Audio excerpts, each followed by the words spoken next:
Assalamu alaikum. Welcome to the Lawful Language. Our main point of focus is to cover all important topics of Judicial Commission of Sin. Today our topic is kinds of confession, जिसमें हम discuss करेंगे confession की दो kinds. ये question 2003 के exam में आ चुका है।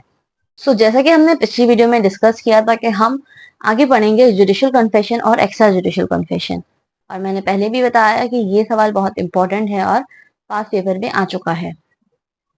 टर्म्स ऐसी टर्म्स हैं जो कि कानूनी शहादत ऑर्डर में डिफाइन नहीं की गई, लेकिन हम केस लॉ से इसको डिस्कस करते हैं और समझने की कोशिश करते हैं। पहले हम डिस्कस करते हैं जुडिशियल कन्फेशन।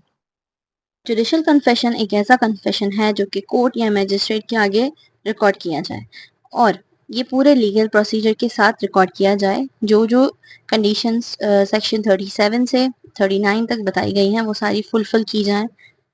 इस तरह का कन्फेशन जुडिशियल कन्फेशन कहलाता है। अब आते हैं स्टेजेस ऑफ मेकिंग कन्फेशन की तरफ।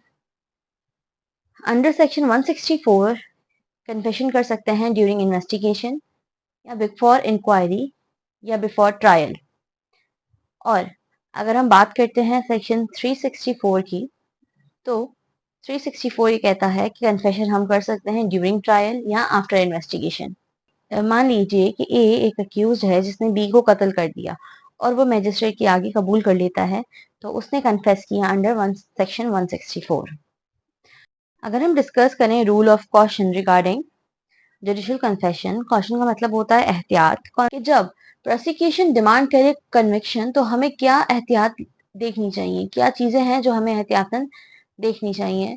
उसमें आ जाता है whether the confession was voluntary, क्या कन्फेशन वॉलंटरी दी गई है, किसी की जोर जबरदस्ती से तो नहीं दी गई।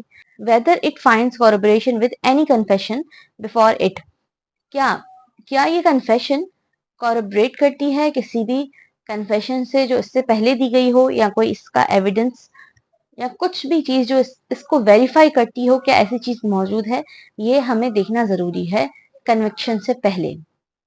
इसी पे अगर हम एक केस लॉ डिस्कस करें, इस केस लॉ में बताया गया है कि it was observed that the rule of caution universally applied to the cases to retracted confession requires that such confession should not be acted upon unless corroborated in material particulars by reliable evidence। इस case में भी बताया गया है कि rule of caution के लिए जरूरी है कि कोई कॉरबोरेटेड मटेरियल हो या रिलायबल एविडेंस हो जिसपे कन्फेशन बेस करे। अगर हम बात करते हैं प्रूफ ऑफ जुडिशियल कन्फेशन की, so it is required by law to reduce confession in writing. हमेशा कन्फेशन को राइटिंग में लिखना चाहिए। Oral evidence is inadmissible, oral evidence inadmissible होता है, वो माना नहीं जाता। लेकिन where there is general rule there is an exception, जहां पे भी कोई रूल होता है वहीं पे इसकी एक्सेप्शन भी होती है। तो इसकी एक्सेप्शन दी हुई है अंडर सीआरपीसी सेक्शन 533 में, के जब भी हम सेक्शन की बात करेंगे तो आपके सामने सीआरपीसी खुल जाना चाहिए और आप उस सेक्शन को देखेंगे तभी आपको आगे समझ आएगा। सेक्शन 533 दो चीजों का डिफरेंस बताता है कि वेदर द कन्फेशन और other statements was duly made, क्या ये कन्फेशन और जो स्टेटमेंट है वो ड्यूली मेड है, सही तरीके से बनाई गई हैं।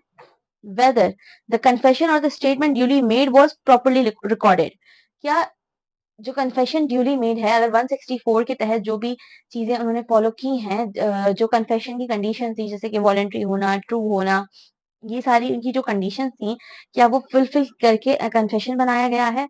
और अगर कन्फेशन इस तरह ही दिया गया है तो क्या उसको प्रॉपरली लिखा भी गया है। अब बात आती है admissibility of judicial confession. Judicial confession is admissible जब रिक्वायरमेंट्स ऑफ आर्टिकल 37 टू 39 या कोई भी अदर लॉज में जो रिक्वायरमेंट दी गई हैं वो पूरी होती हैं, तो ये एडमिसिबल होती हैं। और कन्फेशन वॉलंटरी हो या फ्री विल से हो तब भी एडमिसिबल होगी, और ट्रू और ट्रस्टवर्दी हो। अब ये सारी चीजें कौन चेक करेगा, यह है रिस्पॉन्सिबिलिटी ऑफ जज या कोर्ट की ये सारी चीजें चेक करे कन्फेशन को एडमिसिबल बनाने के लिए। अब हम बात करते हैं evidentiary value of judicial confession. ये एक बेस्ट पीस ऑफ एविडेंस है जिसपे कन्विक्शन बेस्ड की जा सकती है अगर ये ड्यू कोर्स ऑफ लॉ में, ड्यू कोर्स ऑफ प्रोसीडिंग में रिकॉर्ड किया गया हो। लेकिन whenever possible it should be corroborated by an independent evidence. अगर हम बात करें इफेक्ट ऑफ जुडिशियल कन्फेशन तो केस 1975 PCR LJ 1077 में बताया गया है कि judicial confession is made voluntary is admissible in evidence but they cannot form a basis of conviction when they are not corroborated either with regard to identity of the culprit or the murder weapon or even as the manner in which the deceased was murdered. इसमें ये बताया जा रहा है कि judicial confession को conviction का base नहीं बनाया जा सकता जब तक वो एक ऐसे एविडेंस के साथ कॉर्पोरेटेड हो, वेरीफाइड हो, जिसमें ये पता चले कि कल्प्रिट कौन है या मर्डर वेपन कौन सा है या किस तरह से मर्डर किया गया. एक और केस में बताया गया है unless circumstances appear in evidence against an accused, he can be questioned about it. And if any such question is put to him and in reply he admits existence of their circumstances, statement of accused, even if it amount to confession, cannot be acted upon a trial. इस case में बताया जा रहा है कि अगर कुछ ऐसे सर्कमस्टेंसेस, कुछ ऐसे हालात पैदा हो जाते हैं जिसमें अक्यूज से कुछ सवालात करना ज़रूरी है, उन सवालात के जवाब में अक्यूज कुछ भी एडमिट करता है या कोई भी ऐसी स्टेटमेंट देता है जो कि एक कन्फेशन के दायरे में आती है, तो कोर्ट फिर भी एज अ कन्फेशन उस पर एक्ट नहीं करेगी. अब आते हैं रिट्रैक्टेड कन्फेशन की तरफ. A retracted confession is a statement made by an accused person by which he admits to having committed the offense but which he rejects at the trial. मतलब ऐसी स्टेटमेंट जो कि अक्यूज पहले तो confess कर ले लेकिन जब ट्रायल का टाइम आए तो वो रिजेक्ट करे, तो उसे रिट्रैक्टेड कन्फेशन कहते हैं, मतलब अपनी बात से फिर जाना. उसी पे एक केस और डिस्कस करते हैं कि retracted confession has to be accepted only if it is corroborated by clear, congruent and independent evidence. Court is called upon to act upon retracted confession to inquire into all the material point and surrounding circumstances and satisfy itself fully that the confession cannot be true. अब बात करते हैं extra judicial confession. So, extra judicial confession एक ऐसी confession है जो कि magistrate या कोर्ट के अलावा कहीं और दी जाए. मिसाल के तौर पे एक अक्यूज किसी मेडिकल ऑफिसर के आगे अपना जुर्म कबूल करता है, तो ऐसी कॉन्फेशन को हम एक्स्ट्रा जुडिशियल कॉन्फेशन कह सकते हैं. अब बात करते हैं value of extra judicial confession. तो ये एक बहुत वीक टाइप ऑफ एविडेंस है और ये डिपेंड करता है ट्रुथ ऑफ विटनेस पे, मतलब इस पे कि विटनेस कितना सच्चा है, वो कितना सच बोलता है, उस पर डिपेंड करता है. केस लॉ में बताया गया है extra judicial confession is a weak type of confession which can not be made basis of conviction. अब बात आ जाती है admissibility of extra judicial confession. तो इसकी भी रिक्वायरमेंट्स वही हैं जो कि जुडिशियल कन्फेशन की रिक्वायरमेंट्स हैं, जैसे कि requirements of article 37 to 39 should be fulfilled. इस तरह की कन्फेशन वॉलंटरी होनी चाहिए, ट्रू और ट्रस्टवर्दी होनी चाहिए, proof by witness of reliable character, और ऐसा विटनेस से प्रूव हो जिसका कैरेक्टर रिलायबल हो, क्योंकि ये कन्फेशन कोर्ट के सामने डायरेक्ट नहीं दी जा सकती. ये अक्यूज जो है किसी और के सामने कन्फेस करता है और फिर वो विटनेस आके कोर्ट को बताता है कि अक्यूज ने ये कन्फेस किया था. वो विटनेस इस तरह के कैरेक्टर का होना चाहिए जिसपे यकीन किया जा सके, मतलब कि कोई इस तरह का ना हो कि जिसपे कोई चोरी और झूठ बोलने के इल्जाम हो या दुश्मनी हो अक्यूज से, तो इस तरह के विटनेस पर यकीन नहीं किया जाएगा तो एक्स्ट्रा जुडिशियल कन्फेशन एडमिसिबल नहीं होगी. अब आ जाते हैं proof of extra judicial confession कि प्रूफ कैसे होगा. In case of written confession तो ये बेस्ट पीस ऑफ एविडेंस है, लेकिन अगर ये ओरल में है तो जिस पर्सन के आगे अक्यूज ने कन्फेस किया है उस पर्सन को कोर्ट के आगे प्रोड्यूस किया जाएगा. इसी पे हम एक केस लॉ डिस्कस करते हैं जो कि है 1993 PCR LJ 632. इस केस लॉ में बताया गया है extra judicial confession has to be proved voluntarily and truly.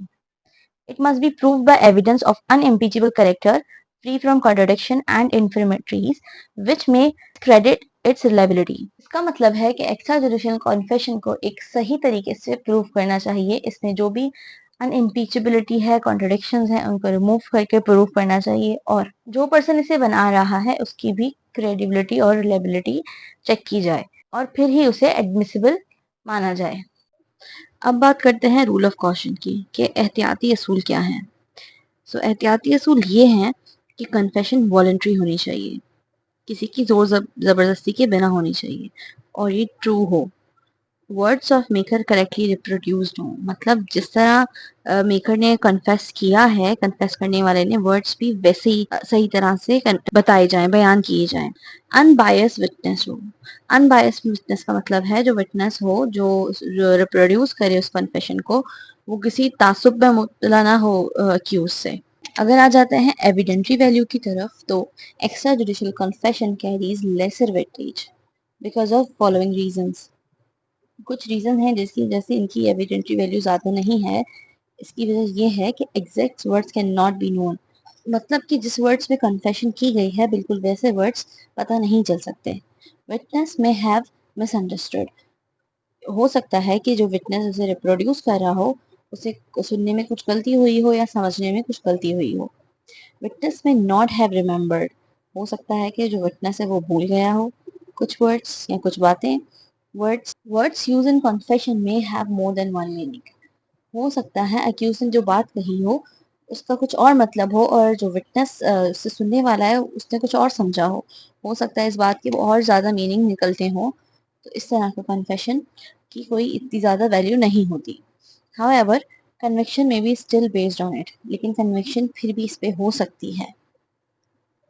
Conviction on extra judicial confession, extra judicial confession में कन्विक्शन हो सकती है जब ये दूसरे एविडेंस के साथ कोरिलेट किया जाए, दूसरे एविडेंस के साथ वेरीफाई किया जाए। एक केस लॉ डिस्कस करते हैं जो कि है 2001 YLR 2683। ये कहता है mere evidence of extrajudicial confession itself is not sufficient to base conviction on it, as the same can easily be produced। इसका मतलब है कि अगर कोई विटनेस किसी के बारे में कोई ऐसी एक्स्ट्रा जुडिशियल कन्फेशन देगा या कहेगा कि इस शख्स ने मेरे आगे ये कुछ कन्फेस किया है, तो हम उसको एक्सेप्ट नहीं कर सकते, कोर्ट उसको एक्सेप्ट नहीं कर सकती, क्योंकि कोई झूठ भी बोल सकता है, कोई किसी के बारे में जो है गलत बयानी कर सकता है और ये बहुत इजी है करना। Hope you understood the topic. Like and subscribe for the next video.